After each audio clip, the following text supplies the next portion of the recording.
ሰላም ሰላም ውድ ቤተሰቦቼ እንደምን አላችሁ? እንደምን ቆያችሁ? ሁሉ ሰላም፣ ሁሉ መልካም። እኔ ጋር እግዚአብሔር ይመስገን ሁሉም ሰላም ነው፣ ሁሉ መልካም ነው። እግዚአብሔር ስም የተባረከ ይሁን። በያላችሁበት ቦታ ጌታ እግዚአብሔር ፍቅር፣ ጤና ይስጣችሁ እያልኩ ዛሬ አንድ ነገር ይዤ ነው የመጣሁት። እሱም ምንድን ነው ካላችሁ የእግዚአብሔር ቃል ነው። ከሁሉም የሚበልጥ የእግዚአብሔር ቃል ይዤ ነው የመጣሁት። ማንበብ ትችላላችሁ። እኔ ለእናንተ እነግራለሁ። ጥቅሱን የዮሐንስ ወንጌል ምዕራፍ 9 ከቁጥር 1 እስከ 5 ያለው አነባለሁ በተቻለ መጠን ማለት ነው። የዮሐንስ ወንጌል ምዕራፍ 9 ከቁጥር 1 እስከ 5 ባለው በተቻለ መጠን እኔ አነባለሁ።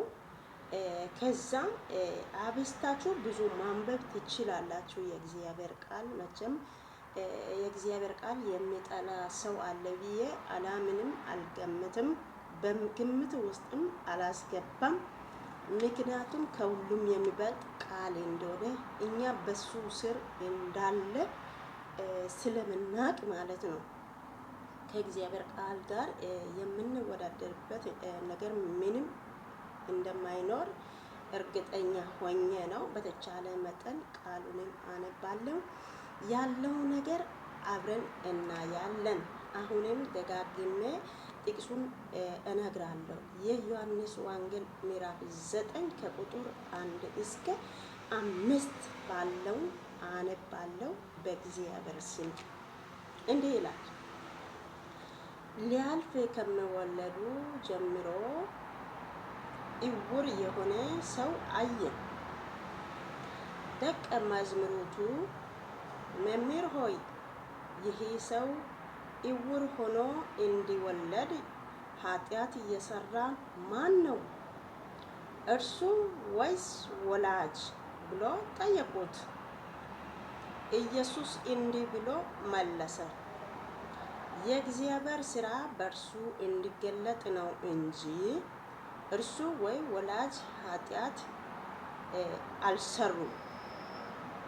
ቀን ሳለ የላከኝን ስራ ላደርግ ይገባኛል።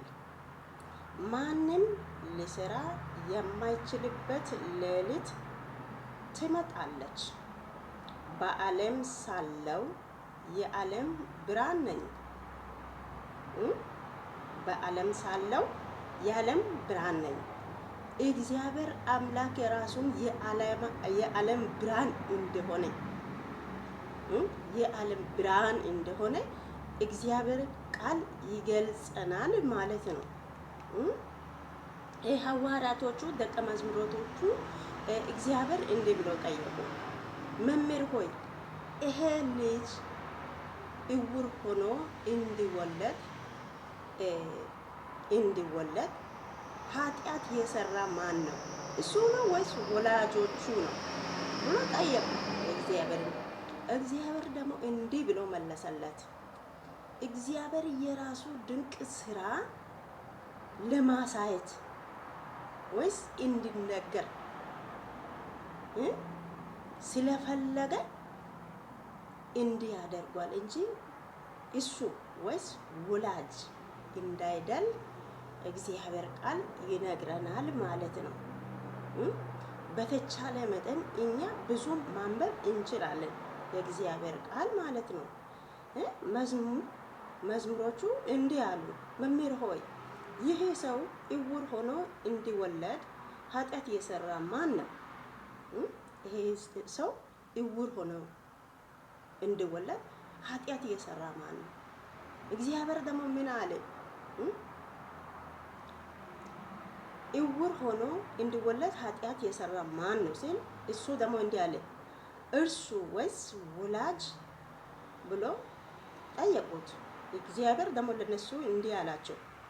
ኢየሱስ እንዲሁም ብሎ መለሰ፣ የእግዚአብሔር ስራ በእርሱ ላይ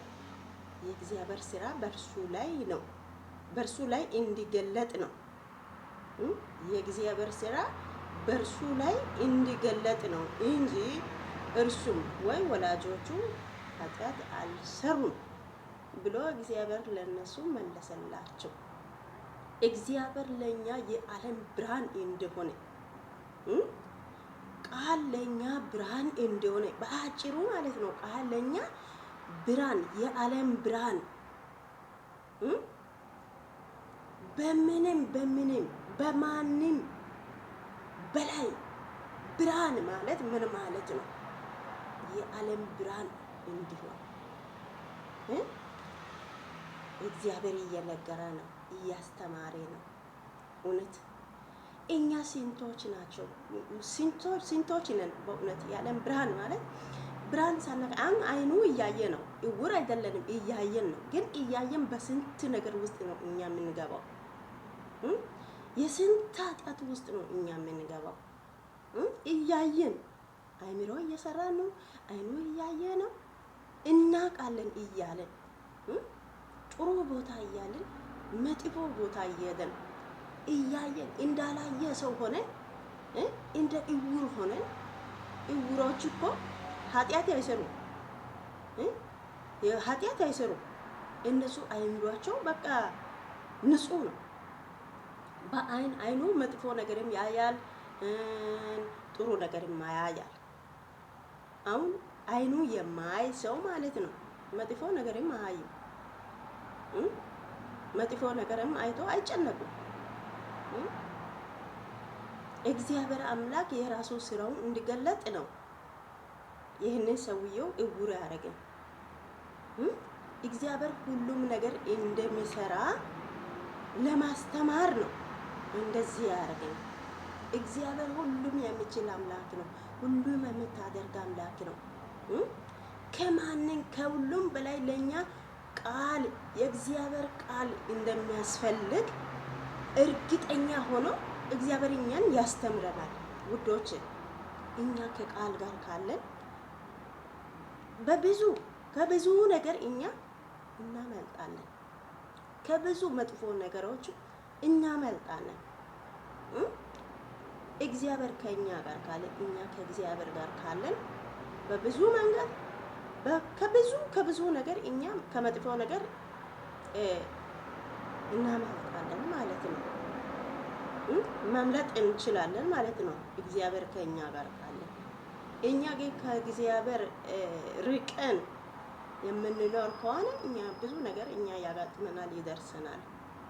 በዛም ሰዓት እኛ ለምን እግዚአብሔር እንዲህ ያደርገ እኔ እንዲህ እየሆንኩ እንደውም እግዚአብሔር እኛን ለምን እንዲህ ያደርገ ብለን ስስት ውስጥ መጥፎ እግዚአብሔር ላይ አፉን አንስተን አውርተን መጥፎ ነገር ተናግረን ከሱ መጥፎ እግዚአብሔር መጥፎ ነገር እኛ ካናገረ እንደ አፉ ነው ያው ይመልሳል። እኔ ማሪ አምላክ ነኝ ይላል። እሱ ማሪ አምላክ የሆነው ሰው እያየ እየሰማ የማላይ ያልሰማ ሰው ሆኖ የሆነ ነገር